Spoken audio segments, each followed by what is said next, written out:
Magandang araw sa inyo mga ka-friends. Kami ay papunta ng beach resort with swimming pool.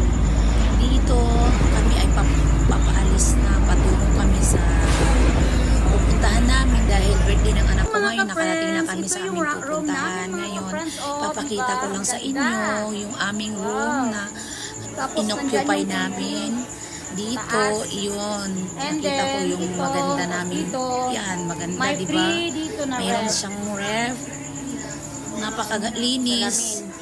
At saka, talagang excited siya kasi maganda rin yung dagat na malamaliguan mo dito dahil malinaw. Yung malinaw, tapos ito yung bathroom mo. Tingnan ninyo, very clean talaga siya, mga friends. Tapos dito, hello. Ayan. Sabi, ito yung regalo ko sa anak ko. Ito yung natanggap niya kasi bukas pa man yung birthday niya. Pero, pinabuksan niya na yung regalo niya. Ayun naman yung regalo sa apo ko at saka yung regalo niya ito. Sabi niya, abrihan mo na yan, ma. Sabi ko, bukas na lang na kasi. Pero hindi niya na binuksan niya na yung isa hanggang ayan. Ang ganda ng aming room dito. Super talaga clean. Mayroong TV, aircon, mayroong sariling ref. Tsaka ang lawak ng room nila, mga friends. Ayan, ito naman yung ipapakita ko yung kanilang swimming pool. Oh. Napakaganda. Ayan, ang swimming pool. Ito, mga ka-friends, dalawa.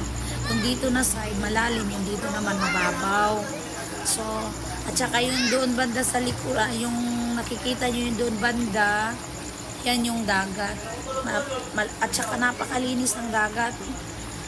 Linaw na malinaw talaga yung dagat. Nag-try nga ako naligo kanina. So, akala ko malamig malinit yung tubig. Oh, ayan anak ko. Tapos ito siya, ayun. Ipapakita ko sa inyo yung dagat. Sabi ko, halika pa, ipakita ko sa kanila yung dagat.